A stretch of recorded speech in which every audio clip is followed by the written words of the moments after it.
वृंदावन विहारी लाल की जय। राधा रानी की जय। श्री गुरुदेव भगवान की जय। श्री राधे राधे। भक्ति प्रश्नोत्तरी कार्यक्रम प्रारंभ किया जा रहा है। आइए हम भक्ति संबंधित प्रश्नों को श्रवण करें। श्री राधे राधे गुरु जी, आपके श्री चरणों में कोटि कोटि दंडवत प्रणाम। खुशी जी हैं, इनका प्रश्न है, महाराज जी संतों की वाणी में आया है कि अगर भगवान सामने भी आ जाएं तो भी नाम को मत छोड़ना। ऐसे में साधन को साध्य से अधिक महत्व देने के पीछे का भाव क्या है और हमें साधन को ही अधिक महत्व क्यों देना चाहिए? देखो, ये जो अपनी नाम की श्रद्धा की बात है, लेकिन भगवान जब सामने आएंगे ना तो तुम्हें होश हवास ही नहीं रहेगा कि क्या करना क्या नहीं करना। पत्थर जैसे बन जाओगे, न हाथ हिलेगा, न मुंह हिलेगा, न जबान हिलेगी और न दंडवत कर पाओगे। ठाकुर जी के सामने कुछ किसी की चलती नहीं है। हाँ, ये भाव है कि भगवान भी आ जाएं तभी हम भजन नहीं छोड़ेंगे। भाव अच्छा है, लेकिन भगवान के सामने कोई भी किसी प्रकार की एक्टिविटी नहीं काम करती है, सब जड़ हो जाता है। जब वो अंतर्धान हो जाएं या वो बुलवाना चाहें तभी कोई बोल सकता है। श्री राधे राधे। इनका दूसरा प्रश्न है, महाराज जी श्री कृष्ण शरणम मम या हरि शरणम मम में यदि हम श्री कृष्ण के अन्य ऐसे नाम जो हमें प्रिय हो उन्हें जोड़कर जप करें, जैसे श्याम सुंदर शरणम मम या गिरधर शरणम मम या अन्य नाम जोड़कर करें तो क्या ऐसा कर सकते हैं? क्या यह सही है या उसका प्रभाव भी वैसा ही होगा? देखो, मंत्र ऋषि का बनाया हुआ था। ऋषियों ने जो मंत्र बनाया है वो उनके तप बल के प्रभाव से अधिक शक्तिमंत होता है। आपको भगवान का नाम बोलना, मंत्र अपने मन का मत बनाओ, अपने मन से मंत्र मत बनाओ, उस मंत्र में शक्ति नहीं होगी। जो नाम होगा उसमें शक्ति होगी। जैसे गिरधर गिरधर गिरधर आप बोलोगे तो शक्ति है। अब आपने गिरधर से मंत्र बना लिया, उस मंत्र में शक्ति नहीं आ सकती है। वो किसी ऋषि के द्वारा प्रणीत होता है। मंत्र का ऋषि होता है, हर मंत्र के ऋषि होते हैं। तो आप अपने मन से मंत्र मत बनाइए, ऋषियों के द्वारा बना हुआ मंत्र जपिए, या तो दीक्षा में मंत्र मिला वो जपिए, सर्वोत्तम वो है। और यदि आपको मंत्र जपने का अधिकार अभी नहीं मिला है, अर्थात दीक्षा नहीं मिली है, तो आप केवल नाम जपिए। नाम में कुछ मंत्र बनाने की कोशिश मत करिए।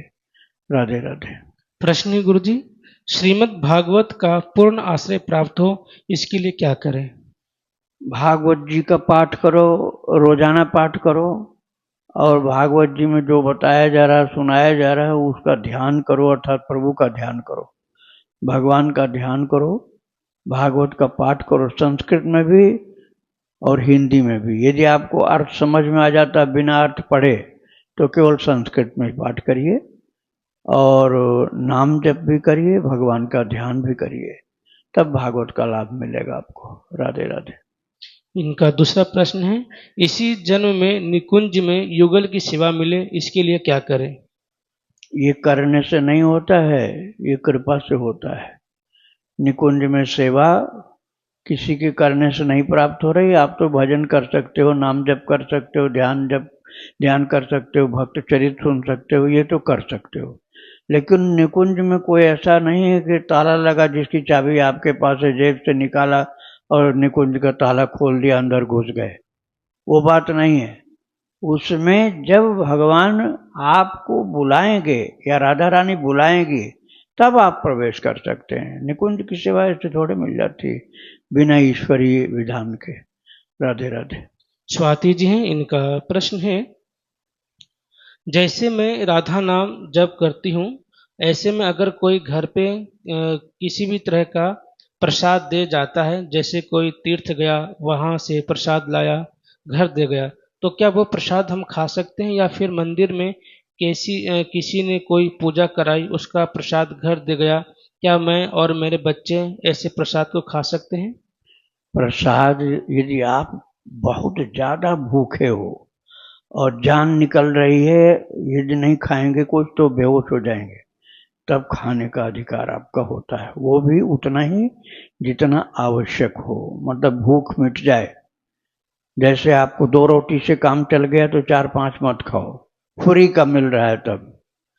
और यदि आप खाते ही हो तो वहां पैसा कुछ दे दो, नहीं पैसा वहां दिया जाता है यदि, तो शरीर से कुछ सेवा कर दो, झाड़ू लगा दो, वहां पानी लोगों को पिला दो, तो उसमें आपका खर्चा होगा नहीं। पानी रखा हुआ उसको उठा के पिलाना है, झाड़ू रखी हुई उठा के लगाना है, तो सफाई कर दो।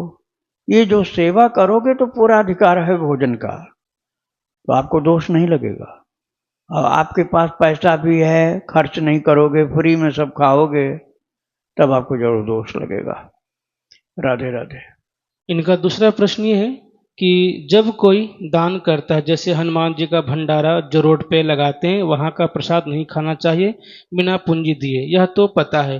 पर जैसे आज एकादशी है, उसका प्रसाद कोई बांटे, वो तो दान हो गया। मेरी बेटी 12-13 साल की है, वो मंदिर गई थी, वहाँ कोई फ्रूटी बांट रहा था और वो लाई, जबकि आज एकादशी है। मैंने उसको पीने नहीं दिया, मैंने दूसरी खरीद के उसको दे दी और वो वाली किसी और को दे दिया। तो क्या मैंने सही किया? कृपया मार्गदर्शन करें कि हमें किस तरह से प्रसाद खाना चाहिए जैसे हमारा भजन नष्ट न हो। आपने बिल्कुल सही किया, लड़की को खरीद करके दूसरी फ्रूटी दिया और जो फ्री में मिली थी उसको और किसी को दिया, बहुत बढ़िया किया आपने। लेकिन मैं दूसरे की बात ये कर रहा हूँ, जो कि गरीब का बच्चा है, जिसके न घर में कोई खरीद के देने वाला है, न उसके पास पैसा है, तो उसको पूरा अधिकार है कि वो फ्रूटी फ्री की पी सकता है, जान बचाने के लिए, भूख मिटाने के लिए। आप पैसा है और तब भी फ्री में पियोगे तभी दोष लगता है। राधे राधे। सोनू जी हैं, इनका प्रश्न है, राकेश जी, सॉरी राकेश नाम है, अम्बाला से है। इनका प्रश्न है, श्री वृंदावन धाम वास करना चाहता हूँ श्री राधा रानी की कृपा से, लेकिन मैं अपने जीवन में बहुत व्यस्त हूँ। सुबह 5 बजे से रात 10 बजे तक परचून की दुकान में, जिस कारण भक्ति करने का समय ही नहीं मिलता। प्रभु, घर में वातावरण सही नहीं है, भक्ति का माहौल नहीं है। बहुत कोशिश करके साल में 1 या 2 बार ही वृंदावन आने का सौभाग्य मिल पाता है। मन से श्री राधा नाम, राम नाम का मानसिक जप चलता रहता है। मैं क्या करूं गुरुजी? मैं गृहस्थ में हूँ, 2 बच्चे हैं, एक 12th में, एक 10th में। कृपया मेरा मार्गदर्शन करें कि अपने कर्तव्यों का निर्वाह करते हुए श्री धामवास कैसे प्राप्त हो। आप मानसिक धामवास करिए, और जब कभी आए हैं आप, साल 2 साल 5 साल में, उस समय की जो झांकी आपने देखा उसको याद कर लिया करिए। और कोई वृंदावन आ रहा हो तो वृंदावन के निवासियों के लिए, चाहे वो पशु पक्षी ही क्यों ना हो, गाय हैं, गाय के लिए चारा, बंदर के लिए, साधु ब्राह्मण, भूखा कोई जाति का हो, जरूरी नहीं कि ब्राह्मण हो तभी खिलाओगे आप, किसी भी जाति का हो, भूखा है, परेशान है, दवाई चाहिए, जिसको बीमार है उसको दवाई चाहिए, उसको जाति पूछ कर नहीं देना। तो आप इस तरह से धाम की सेवा कर सकते हैं और वहीं से धाम को याद करिए। अब आपकी नौकरी या बिजनेस जो है बहुत ज़्यादा बिजी वाला है, तो आप नहीं आ पा रहे हो, तो वहीं से प्रभु को प्रणाम करो, भक्तों का चरित्र सुनो और भगवान का नाम जपो। राधे राधे। रक्षा राम शुक्ल जी हैं, छोटी सावनी से दीक्षित हैं, अयोध्या से जुड़े हुए हैं। गुरुदेव, हम राम नाम की दीक्षा ले रखे हैं और राम राम या महाराज जी भगवान श्री सीताराम मंत्र और नाम जपने से पहले ओम नमः शिवाय का 4 माला करने के बाद मंत्र फिर नाम जपता हूँ। क्या मुझे ओम नमः शिवाय जपना चाहिए या नहीं? कृपया मार्गदर्शन करें। ये तो दीक्षा के बाद जपा जाता है, मंत्र की दीक्षा आपको लेनी पड़ेगी, नहीं तो शाम सदा शिव, शाम सदा शिव, शिव शिव शिव शिव शिव शिव शिवाय, ओम हटा दो तो भी जप सकते हो, शिवाय नमः, नमः शिवाय, नमः शिवाय, नमः शिवाय, शिवाय नमः। और ओम नमः शिवाय ये बोलना है तो किसी से दीक्षा लेकर जपो तो लाभ ज़्यादा मिलेगा आपको, आपका ही फायदा होगा, दीक्षा ले लेने से फायदा आपका है, नहीं लोगे कम फायदा होगा। बस इतना अंतर है, व्यर्थ नहीं जाएगा, लेकिन जो पद्धति है उसको मानना चाहिए। राधे राधे। इनका दूसरा प्रश्न है, महाराज जी किसी रामचरितमानस में वाल्मीकि जी ने कहा है कि महिमा अमित वेद नहीं जाना, मैं कहीं भांति कहूँ भगवान, मैं कहाँ कहूँ भगवान। जब वेदों को भगवान के बारे में नहीं पता तो जो हम लोगों को लोग बताते हैं या समझते हैं, क्या वह सही नहीं है? जब भगवान की इतनी महिमा है कि वेद भी करने में असमर्थ है, तो आज के कलयुग में ऐसा लोग कह रहे हैं या क्या सत्य है? कृपया थोड़ा सा समाधान करें। देखो, आप वेद को असमर्थ मान रहे हैं, वो बात ठीक नहीं है। वेद नहीं जानता है इसका मतलब हुआ जानने की सीमा के बाहर की बात है, ये मतलब हुआ। जैसे किसी के पास खजाना है, खजाना अनंत है, खोदते जाओ पहाड़ों से भी ज्यादा अंदर निकलता आ रहा है। अब मालिक तो है जिसकी जमीन है या गवर्नमेंट, लेकिन वो बता नहीं सकता कि कितना खजाना है। मालिक है, वो जो चाहे खर्च कर सकता, किंतु उसको पता नहीं है, वो पता कर भी नहीं सकता है कि कितना है इसमें। ऐसे ही भगवान के नाम की महिमा भी, हरि अनंत हरि कथा अनंता, कहीं सुनहि बहुविधि सब संता। हरि कथा, हरि का नाम, हरि की प्रीति भक्ति, इनकी महिमा अनंत है, कहा नहीं जा सकता। अब आपको हम बता दें, आप तो वेद की बात कर रहे हैं, मैं भगवान की बात कर रहा हूं। भरत जी की महिमा जनक जी से पूछा सुनैना ने कि भरत जी की अपार महिमा है, कोई जानता है कितनी महिमा है? तो जनक ने कहा हाँ, एक जानते, केवल एक, और कोई नहीं जानता। दो लोग नहीं जानते, एक जानता है। भरत अमित महिमा सुनु रानी, जानहि राम न सकहि बखानी। फिर से सुनो सावधानी से, बहुत मार्मिक बात है।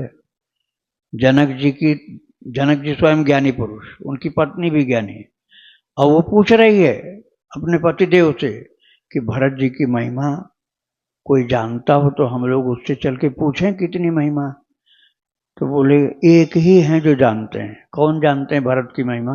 राम जी जानते हैं, और कोई दूसरा नहीं जानता। भरत अमित महिमा सुनु रानी, जानहि राम। तो चलो पूछा जाए। बोले न सकहि बखानी, राम जी जानते हैं लेकिन बता नहीं पाएंगे। क्यों नहीं बता पाएंगे? एक तो अनंत है, रात दिन हजारों वर्ष कहते रहे तब भी खत्म नहीं होगा। दूसरी बात यह है कि राम इतना भाव में डूब जाएंगे कि वाणी बंद हो जाएगी, रोने लग जाएंगे, बता ही नहीं पाएंगे। इसका मतलब क्या हुआ कि राम जी अज्ञानी हुए या राम को ज्ञान नहीं? ऐसे ही है जो वेद को आप कह रहे हैं। वेद को ज्ञान है, राम जी को भी ज्ञान है, लेकिन वो बताना संभव नहीं है। अब आपको कोई गूंगा आदमी मिले, बोल नहीं सकता, और उसको आप खिलाओ बहुत अच्छी वाली मिठाई, और भूखा बहुत था वो, बहुत अच्छी मिठाई भरपेट खिलाया, बहुत भूखा था। अब वो खूब हंसेगा, खूब ज्यादा इशारा करेगा कि बड़ा आनंद आया, इशारा से, क्यों बोल तो सकता नहीं, गूंगा है। तो इसी को नारद जी ने मुंह का स्वाद अनुभव कहा, जैसे गूंगे का स्वाद। तो ऐसे ही कुछ चीजें ऐसी होती, प्रेम की सीमा नहीं होती। प्रेम, ईश्वरीय प्रेम की बात मैं कर रहा हूं। ईश्वरीय प्रेम की सीमा नहीं होती, इसलिए भगवान भी झुक जाते हैं और सबरी के जूठे बेर खाने लग जाते हैं। सबका जूठा खाते थे क्या राम जी? केवल सबरी का जूठा बेर खा रहे हैं। केले का छिलका भगवान कृष्ण विदुरानी के हाथ से गिरा जा रहा है, गूदा गिराई, छिलका मुंह में खिलाई और भगवान खा रहे हैं। क्या आप कहोगे विदुरानी को आप अज्ञानी कह लोगे? अज्ञानी नहीं है, वहां प्रेम का शासन चल रहा है, बुद्धि काम नहीं कर रही है। ज्ञान तो है, लेकिन प्रेम की शक्ति इतनी ज्यादा है कि छछिया भर छाछ पे नाच नचावे। एक छछिया था चुल्लू भर छाछ पिलाती है गोपी, कन्हैया बढ़िया सा नाच दिखाएगा तो मैं एक चुल्लू छाछ पिलाऊंगी। क्या उनके पास छाछ नहीं है? लाखों गाय हैं, लेकिन गोपी का प्रेम देखकर भगवान नाचने लग जाते हैं और चुल्लू भर छाछ पिलाती है, कहती और दिखा देना और पिलाऊंगे। अब यहां क्या कृष्ण गरीब हैं इसलिए छाछ पी रहे हैं? ऐसे ही आप वेद को अज्ञानी समझ रहे हो। कृष्ण गरीब नहीं है और गोपी के पास बहुत ज्यादा धन भी नहीं है, लेकिन प्रेम की शक्ति जो है, प्रेम की महत्ता महामहिमा जो है, उसके कारण सब कमजोर हैं। भगवान ही भी कमजोर पड़ जाते हैं प्रेमी के सामने। प्रेमी के सामने भगवान भी झुक जाते हैं, अपनी सब महिमा को भूल जाते हैं। इसी तरह वेद भगवान की महिमा गाते गाते गाते गाते आखिर में वेद कह देता नेति नेति नेति नेति नेति कही वेद बखाना। वेद ने आखिर में क्या बखान किया? नेति नेति, अर्थात मैं जितना बताया हूं इतना नहीं, इतना ही नहीं, इतना नहीं, इससे बहुत आगे, इससे बहुत आगे, इससे बहुत आगे। इसको इन्फिनिटी बोलते हो आप। इन्फिनिटी को बता पाओगे कितनी संख्या होती? नहीं होती, बताओ। एक लिमिटलेस आप कह सकते हो, लिमिटलेस होता है ना, तो लिमिट जब खत्म हो गई तो गिनती कहां से करोगे फिर? ऐसे ही भगवान की अनंत महिमा को नहीं बताया जा सकता है, जानने वाला भी नहीं बता सकता है। श्री राधे राधे। बीके शुक्ला जी, इनका प्रश्न है, जिनके जीवन में केवल नाम महाराज रहे हों उनका शुभ नाम बताएं जिससे उनका जीवन चरित्र सुना जा सके। फिर से बोलो प्रश्न। जिनके जीवन में केवल नाम महाराज ही रहे हों उनका शुभ नाम बताएं जिससे उनका चरित्र सुना जा सके। गया प्रसाद जी महाराज। कल गया प्रसाद जी के एक बहुत प्रिय भक्त ठाकुर जी बनते थे, वो आए थे। आप लोगों ने जो आए होंगे दर्शन किए होंगे। गया प्रसाद जी महाराज केवल नाम के बल से ही सब कुछ प्राप्त किए थे।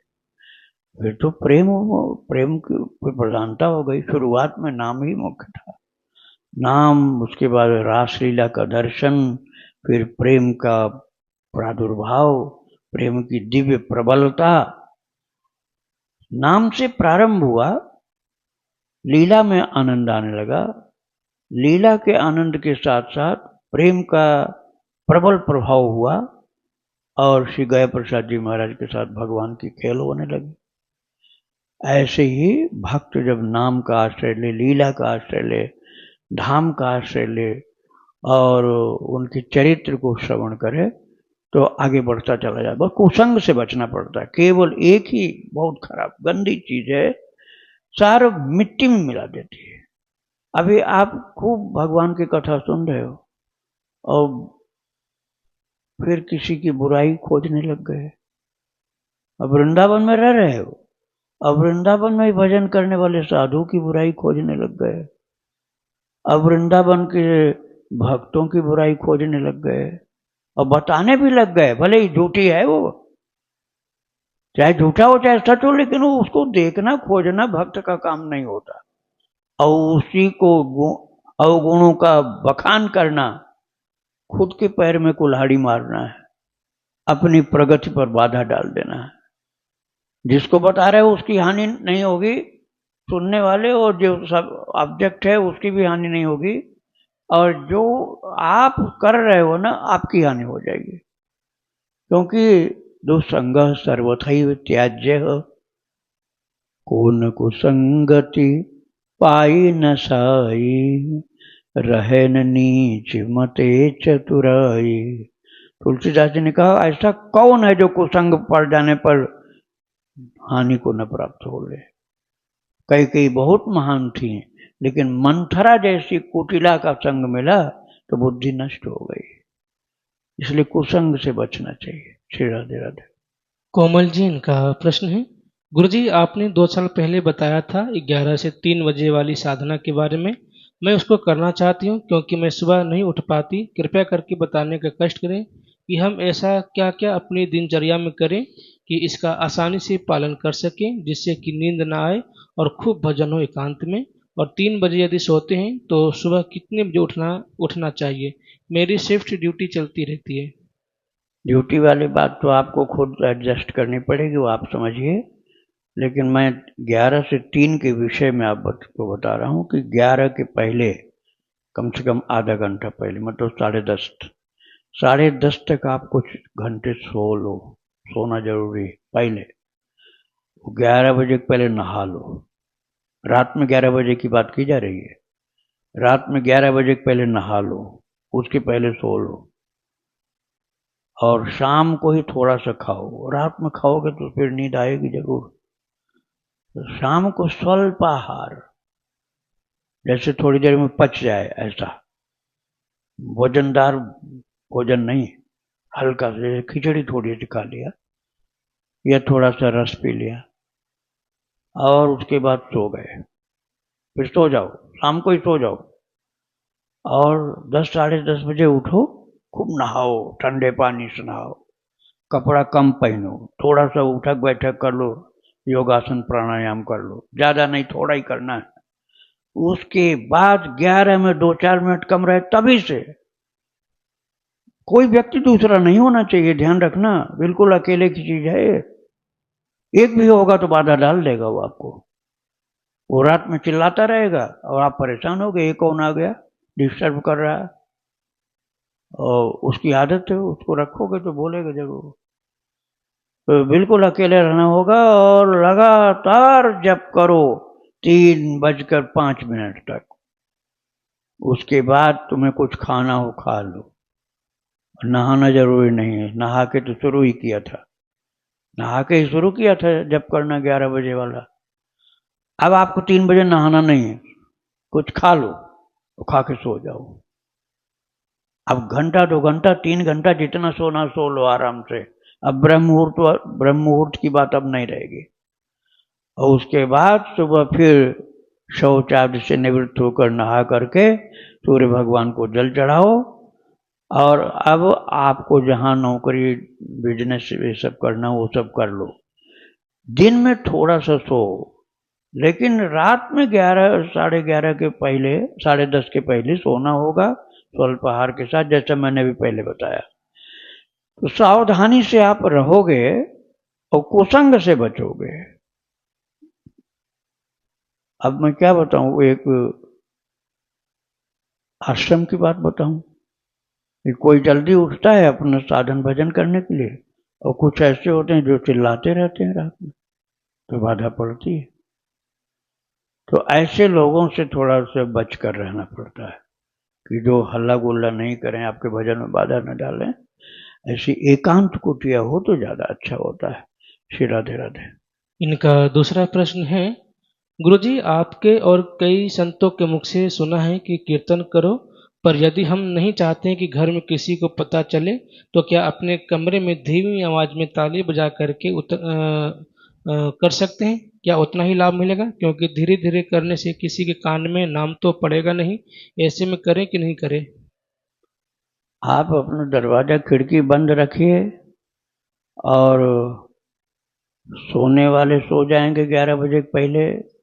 हाँ, उनको टीवी देखना, मोबाइल चलाना, ये सब बंद करवाना पड़ेगा। नहीं तो रात भर देखेंगे, वो तो टीवी चलाएंगे, मोबाइल देखेंगे, हल्ला भी करेंगे, वो उसकी आवाज भी आएगी। तो ये कुसंग है, कुसंगों से बचना पड़ेगा, तभी आप कर पाओगे। और ये नहीं हो पाया तो आप जब बने जैसे बने खूब भजन करते रहो। लेकिन 11 से 3 वाली जो रात की है भक्ति, उसमें तो बहुत सावधानियां करनी पड़ती हैं। आपको भी सोने से बचना पड़ेगा। राधे राधे। पूजा जी हैं, इनका प्रश्न है, गुरुदेव आपने भक्ति प्रश्नोत्तरी कार्यक्रम में बताया था कि प्रसाद को फेंकना नहीं चाहिए। हे गुरुदेव, शरीर के प्रति साधु संतों को नहीं मानते एवं उनका अपमान करते हैं, मुझे भी बहुत बुरा भला बोलते हैं, अपने लिए तो मैं कुछ नहीं बोलती, लेकिन जब साधु संतों का अपमान करते हैं तो सहन नहीं होता। परिवार में कोई भी भक्त नहीं है, वो लोग कृष्ण और उनकी भक्ति को महत्व नहीं देते, प्रसाद भी नहीं पाते, जिसकी वजह से मैंने उन्हें प्रसाद देना बंद कर दिया है, क्योंकि कई बार प्रसाद फेंकना पड़ा क्योंकि वह खराब हो जाता है। मुझे बहुत दुख होता है क्योंकि श्री कृष्ण से मेरा कांता भाव है। मुझे इस अपराध के लिए कैसे पश्चाताप करना चाहिए? नहीं, आपका काम सही है, आप अपना काम सही रखिए। दूसरों से आप पीड़ित होने से बचो। उनका मुकाबला करना नहीं आपको जरूरी है। उनके साथ संघर्ष करना, विवाद करना, उनको हराना, हमारी जीत हो जाए, ये हार जाएं, ये सब नहीं करना। ये भक्त के लिए बाधा है। आप सहन करो, सहन करो। सहन करने में जीत जल्दी होगी, भगवान भी प्रसन्न होंगे। और आपने ये जो उनको सबक सिखाना चाहा, नहीं, फिर भक्ति में बाधा पड़ जाएगी। सहन करो, भक्ति बढ़ेगी। और जितना ही आप कहोगे नहीं मैं तो इसको ठीक कर दूंगा, तो ठीक नहीं कर पाओगे, तुम्हारी भक्ति खराब हो जाएगी। श्री राधे राधे। इनका दूसरा प्रश्न है, गुरुदेव आज से 6 वर्ष पूर्व जब श्री कृष्ण ने कृपा करके अपनी भक्ति प्रदान की थी, तब मुझे बिना नाम जप के बहुत दिव्य अनुभव होते थे, जैसे कि सुबह 3 बजे सुगंधी आना, स्वप्न में भक्तिमती मीराबाई जी का, सदगुरुदेव भगवान चैतन्य महाप्रभु जी का, पूज्य भाई जी और अन्य संतों के दर्शन होते थे। तब मुझे नहीं पता था कि क्या किया जाए और श्री कृष्ण की जैसी सेवा होती है वैसे अपने आप शुरू हो गई। मंगला आरती से लेकर संध्या आरती तक सब होने लगा। हृदय में अपने आप नाम प्रकट हो गया, हरे कृष्ण महामंत्र। लेकिन मैं माला नहीं कर पाती थी क्योंकि परिवार वाले विरोधी थे। लेकिन अब 2 साल से करने लगी हूँ। गुरुदेव भगवान, मैं एक चिकित्सक हूँ। मैं सुबह 3:30 से उठकर 16 माला करके तब मंगला आरती और फिर श्रृंगार आरती कर लेती हूँ। श्रीमद् भागवत महापुराण और गीत गोविंद का पाठ भी ठाकुर जी को सुनाकर तब अस्पताल जाती हूँ। शाम को 3 बजे तक वापस आती हूँ, फिर स्नान करके माला करने बैठ जाती हूँ। 48 से 64 माला गुरुदेव की कृपा से होने लगी है। कई बार तो दिन में 2 लाख नाम भी गुरुदेव भगवान की कृपा से हुआ है। गुरुदेव भगवान, जो अनुभव मुझे पहले होते थे पिछले 1 वर्ष से अब नहीं हो रहे। मैंने अनुभव किसी को नहीं बताया। पिछले साल पूज्य भाई जी का स्वप्न आया था तो आपसे इस स्वप्न का रहस्य प्रश्नोत्तरी पूछा था। बस, क्या मुझसे कोई अपराध हो गया? कृपया मार्गदर्शन करें। आपका भगवान की कृपा से बहुत सुंदर साधन चल रहा है। इतनी सुंदर भक्ति कम लोगों की होती, भक्ति आपकी बहुत अच्छी है। आप भक्त चरित सुनो।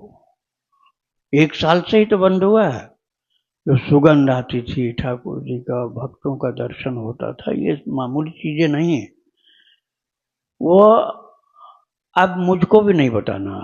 अब आपको जो लाभ होगा वो मुझको भी नहीं बताना। मुझको बताने का क्या मतलब हुआ? यूट्यूब में पहुंच गया। तो यूट्यूब में पहुंचने का मतलब लाखों लोगों को बता दिया गया। आप मुझको बताएंगे तो मेरे बताते यूट्यूब में पहुंचा चारों तरफ, तो वो ठीक नहीं है। खूब आप स्वयं ही रस लो, खूब स्वयं ही आनंद लो। बताने की कोई जरूरत नहीं। भगवान से माफी मांगो कि मैंने ये यूट्यूब तक ये बात पहुंचा दी, तो इसके लिए माफी मांग लो। और खूब चरित्र सुनो भक्तों का, संतों का, महान महान संतों का जो चरित्र मैंने सुनाया है खूब सुनो भक्ति आश्रम चैनल पर। और खूब जप करो, जैसे जैसे आपकी साधना चल रही थी वैसे फिर करते रहो। और एकदम किसी को, परिवार के लोगों को भी नहीं बताओ, खास व्यक्ति को भी नहीं बताओ। प्रभु ही खास है और कोई नहीं। उनको, भगवान के अलावा और किसी को नहीं बताओ। भगवान को बता सकते हो जब आपका मन हो, तो ठाकुर जी से ही बताओ। बड़ी कृपा है आपके ऊपर जो भक्ति में ऐसी उत्तम स्थिति थी आपकी। राधे राधे। अविनेश शुक्ला जी कानपुर से, इनका प्रश्न है, मेरे घर के पास श्री सोहन सरकार का आश्रम है। वहाँ के महाराज जी ने 5 साल पहले शरीर छोड़ दिया था। उनकी पुण्यतिथि पर रात्रि में सीताराम संकीर्तन होता है। संकीर्तन में संगीत सीताराम नाम को सुनकर मैंने सीताराम नाम जपना शुरू कर दिया और पूज्य श्री प्रेमानंद जी महाराज से नाम महिमा सुनी तथा उनका सत्संग भी सुनता हूँ। शोभन सरकार कोई तिलक व कंठी नहीं पहनते थे। उनके संप्रदाय के बारे में भी कोई जानकारी नहीं है तथा उनके शिष्य भी नहीं मिलते और जो शिष्य हैं वह कोई कंठी या तिलक नहीं लगाते। ऐसे में मुझे किनसे दीक्षा लेनी चाहिए? आश्रम में हनुमान जी की प्रमुख पूजा की जाती है। आप यदि वहाँ के नियम के अनुसार खूब भजन कीर्तन करते हो तो करते रहो, लेकिन दीक्षा किसी से नहीं लिया है तो दीक्षा आप किसी वैष्णव संत से जो खूब भक्ति में लगा हो उससे दीक्षा लेना। केवल संप्रदाय की बात मत देखो। जिनसे दीक्षा लेना हो भगवान के प्रेमी हो, भगवान की भक्ति में खूब लगे हो, उनसे दीक्षा लो। चाहे वो किसी भी जाति के हो, ये मत देखना कि कौन सी जाति के हैं, ये मत देखना कि कौन से संप्रदाय के, बस उनका प्रेम, भगवान से प्रेम बहुत है इनको, और भगवान के प्रेम में आंसू गिरती है इनको, और भगवान के प्रेम में ही भक्ति में डूबे रहते हैं। उनसे दीक्षा लो, आप कल्याण होगा, और अपने को भक्ति बढ़ाते जाओ। राधे राधे। वृंदावन बिहारी लाल की जय। राधा रानी की जय श्री गुरुदेव भगवान की जय। श्री राधे राधे।